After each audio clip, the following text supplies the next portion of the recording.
Mark here again, and we're back for another Kung Fu book review.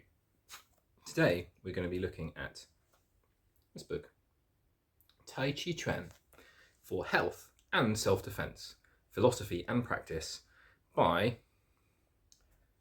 a guy that we've spoken about before, Master T.T.Liang, who is this older gentleman here. If you don't know already, I think it was the third book that I reviewed a sort of biography written by Stuart, one of T.T.Liang's top, really his sort of indoor live-in disciple. I mean, the two of them live together, and it's a fantastic biography full of charming anecdotes, just wonderful stories about the life of this old trickster, who was kind of a Taoist, sage, hermit, or truly lived that sort of Taoist, fun, energetic, twinkle in the eye, don't take life too seriously, but still live well and live mindfully lifestyle, which I find, it's incredibly rare among Chinese people these days, but it was even rare amongst Taoists, because Taoism, because of the way that it is, it's a very diverse religious and philosophical movement, because of its core tenets being, it doesn't impose its will on others. It's goes with the flow, it encourages creativity and spontaneity. So it means you get a huge diversity of different types of practitioners, because if they are truly living their realized selves in harmony with the way, they'll be how they are, right? So you get monastic Taoism, which is kind of similar to Buddhism and other structures, with people that like order and structure, and they have a routine and they have rules and regulations, and they can only eat so many types of food, and they have to meditate X amount of time. And so you get people that drift into that style, and that's kind of more common nowadays in mainland China, at least. And then you get the sort of family Taoists, who guys that go, and men and women that have children and live in sort of fairly standard lives, but use this as a guiding philosophy to support themselves. Often a lot of these guys are the kind of Tai Chi teachers, and martial artists, sometimes also scholars, guys that do calligraphy and things. It can be just a thread in your life, similar to how Christianity is for a lot of people in the West, right? And you wouldn't see that many noticeable differences. Or you get the crazy hermits, right? The guys living on mountains, or like hermits within cities, guys who are fully committed to this way of being, and they're weird and spontaneous, and they have great senses of humor, and they kind of pull the rug out from under the other serious parts of humanity. And this chap was definitely one of these latter guys, right? Fascinating, interesting character. Have a look at my video 3 if you want to see some anecdotes and some of his life and times, because it's when I just finished reading that biography, I was much more fresh in my mind some of the little funny stories that his disciple Stuart told. But this book is not that, right? So this is his practical instruction guide, and on top of that, it's also a translation of the Tai Chi classics. So I haven't really spoken in depth about this. Maybe there's only one other book, the Master Zhou's book, the engineering guy that I reviewed recently, that has translated the classics that I've reviewed so far, and I kind of gave that a passing grade. So the Tai Chi classics, if you don't know, they're the kind of the core text of Tai Chi. They're 3 main ones, and then there's a few little sort of supplementary 13 posture guides and points, but they're much shorter. But there's really 3 key texts. One that's sort of mythologically attributed to the founder, Jan Sangfeng, and then 2 others that come later, which are kind of found in the really early disciples before the Chen village and Yangluchan, develop these arts further. So they're sort of like the almost, they're the foundation documents and principles that you kind of read and reflect and return on. One of the key points with these is that there have been a few decent translations by Westerners who are good translators, but they tend not to be high-level Tai Chi practitioners. And then on the other side, you get quite good Tai Chi practitioners who may be Chinese guys who are not very good at writing in English, right? So maybe Master Joe's book is a good example, right? Like the one that I reviewed a couple of times ago, because he has a very formal style, very Chinese style. So his translations are not great. Now, T.T.Liang on the other side, I think that he's done a really good job. Like, I'd say it's one of the better translations of the classics. It's not spot on. I've got other ones that I like a little bit more, but it's really good. And because he could speak English well. He lived in the West for a long period of time, and he understood the Western mindset, and on top of that, it's it's still got a little bit of that cheeky twinkle in the eye, mysticism that he brings to the table so elegantly, and I think that's really good. That's a really strong section. But let's go through and talk about it though, because just to get you to know that it's also got a translation of the classics in there. So, okay, right, contents page. So let's have a nice look. Ooh, and there he is. You got lots of pictures of him posing in various different Tai Chi poses. So good start. You get 5 pages of Tai Chi Chuan and the fundamental principles. I love martial arts books that have principles based. Also, then these. Oh yeah, I remember these. I've even got little bookends in here. So I've folded the pages in the bits that I really like. One of my favourite sections in this book is it's called My Personal View. And it's just basically his little nuggets of wisdom that he's garnered over time. So you've got something like, look, the first one is 1, nobody can be perfect. Take what is good and discard what is bad. I mean, that's Bruce Lee right there. Take what's good, leave what's bad. Build your own way. And some of his points are just great. Number 7, life begins at 70. Yeah. Everything is beautiful. Health is a matter of utmost importance, and all the rest is secondary. Now I must find out how to enjoy excellent health in my whole life and discover the way to immortality. Right? T.T.Liang was famous because he, I think at the age of 80 something, he started learning half-step praying mantis from a 92-year-old teacher. And there are a few men in this industry that can be as open as that, and still be like, I've got loads to learn. And he was one of those guys, Yeah, it's just little nuggets of wisdom throughout this book, little sayings and phrases. I really recommend it. Let's go back to the contents page. Right, so number 15. So there are a few less than perfect bits. So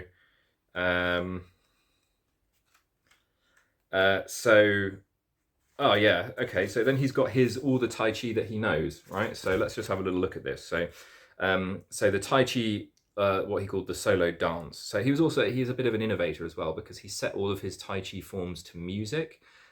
Can't say I necessarily agree with that. And he called them dances specifically to make people relax and chill out and, move a bit more freely. I see the logic in it actually, because one of my big problems with people's Tai Chi is when after they learn a little bit, they don't express their emotional layer at all through their, this is a martial arts class, this is very serious, right? Rather than enjoying the beauty and quality of movement. And Tai Chi brings that, right? The spirit should be slightly restrained, but the emotion should be able to, ripple under the surface of the river, right?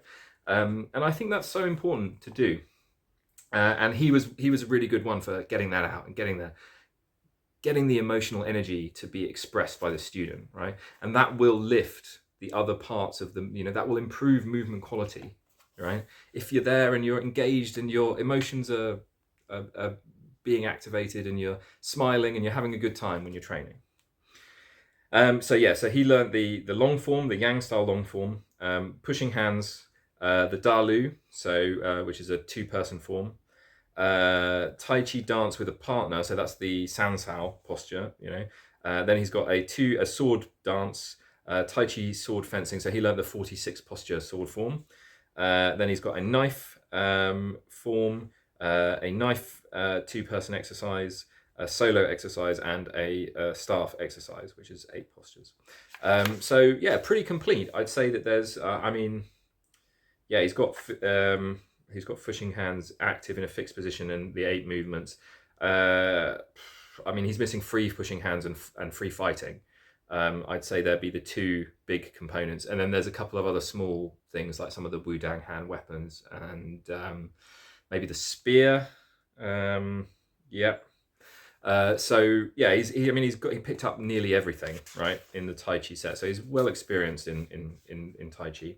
And then really the bulk of the book after this is the Tai Chi Classics, which takes you from 15 to 53, so a good chunk of the book.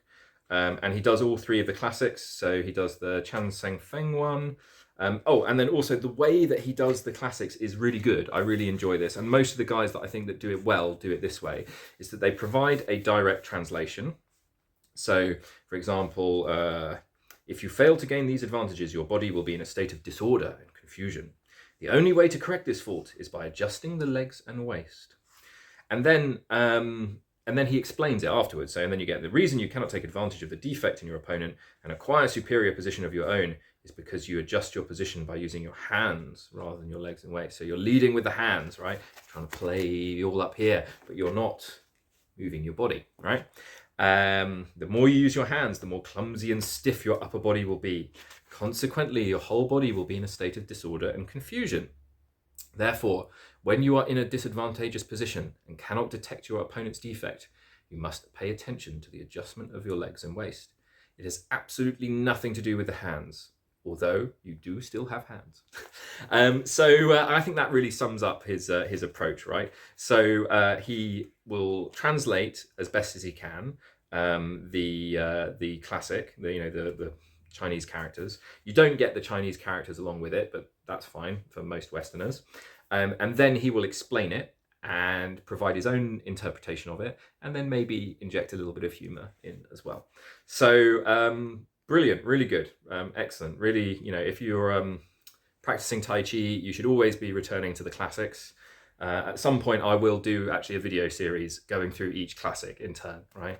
I don't know, I'm still working and thinking about the format and how to present it. Maybe a long YouTube, split into 3. I might also break the videos up and do them across Instagram, for example. Anyway, and then he goes on to the Essentials of Tai Chi Chuan, which is a series of 23 or so points. And then he picks up on some of these later, smaller treatises. So you've got the 10 essential points, and then he's got a few treatises at the end, which is really his discussion on slowness, why training slow is important, and mind intent, and what he thinks Qi is. He discusses each of the 8 primary postures, and you get an image of each one being done, for example, in the Dalu. So you get so he's doing ward off here, right? So, and he's showing it with a training partner. And then he says, what does ward off mean? How does it feel? How do you apply it? What does it look like?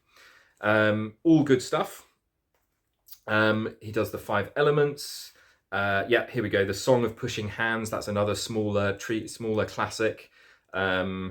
And the other short texts as well. So he translates pretty much, I would say, apart from some of the Wudang stuff and maybe some of the Yang family stuff, and there's a couple of Chen village manuals as well. But in terms of a complete collection of the Tai Chi literature translated well, pretty spot on. You know, few people have done better. So, and then also, this is some of my favorite stuff, is the hidden gossip of the Yang family. And this is he's got stories of the masters, right? And my favorite bit here is like the secret bitterness of the Yang family, right? So you get the inside gossip, right? Because he trained with the great grandson, but you know, he's sort of half inside the gate of the Yang family, right? So the later on, so he's obviously sat down, you know, had a few drinks of maybe something stronger than tea, some baijiu, right, with someone late at night, because he used to be a bit of a drinker back in the day, and you know, he's got some of the inside gossip on the Yang family, because there was some real, you know, as great as these guys were at Tai Chi and Kung Fu, right, and it's well reported that they were excellent. They had a messed up family, right? You know, so Yang Luchan was a violent guy who pushed his sons so hard. You know, one of them became an alcoholic, the other one tried to run away. There was suicide attempts. There's all loads of drama. The worst aspects of, you know, harsh Asian parenting, which can be completely overbearing and domineering. And whilst he was an excellent fighter, he didn't do such a good job as a dad, unfortunately. So, you know, lessons learned. Even if you spend your lifetime learning these physical skills, if you are not trying to cultivate a higher sense of well-being and purpose with your intention in your practice, it can, you know, it can just leave you being a more self-realized asshole, you know.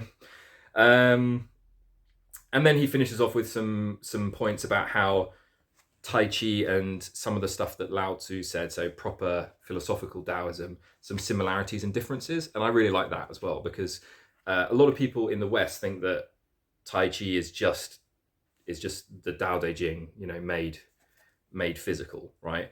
And it's not, right? It was a martial art that was about, you know, killing people and murdering people and defending yourself, right? But it embraced certain philosophical concepts. A lot of the philosophy has been sort of layered in afterwards, you know. So, and that's fine. You can do your practice very calm and Zen or Chan if you're, you know, in the kind of Buddhist tradition.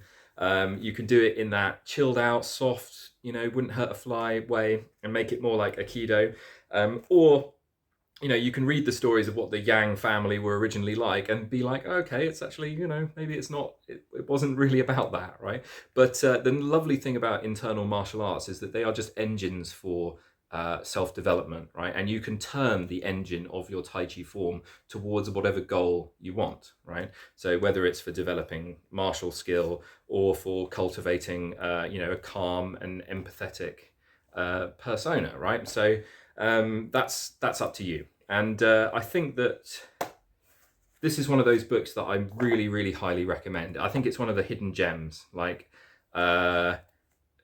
brilliant translation of, you know, not just the classics, but also a whole load of other supplementary, smaller Tai Chi songs, poems, collections, right? All put through the lens of somebody who had practiced really, really hard, trained with the original, you know, Yang lineage to a high degree, but also had a sense of humor, right? And that goes a huge way, right? So overall, I'd say Tai Chi Chuan for health and self-defense, definitely get it, right? So if you're a complete beginner, like a lot of this stuff will go over your head. If you've been practicing for a few years, this is high on my priority list. I really, really, really recommend it. Check it out, right? Good. Let me know if you want me to review any of his other stuff. Not sure if I have any of his other books, but I can have a poke around and see if there are other good ones out there. Yeah, loads more Tai Chi stuff, and I will be reviewing other translations of the classics, definitely. Probably do a top hit list maybe as well of like which ones I think are the best for different reasons. I'll also be reviewing at some point translations of the Tao Te Ching and the Chuang-Tzu, so the main Taoist philosophical texts, because there's a lot of different translations as well. So, and I have some quite strong opinions about which ones I think are good and bad. Excellent. Thank you very much for your time as always. Best of luck with your training, everyone. Please like, share, and subscribe. And I hope to see you all very soon.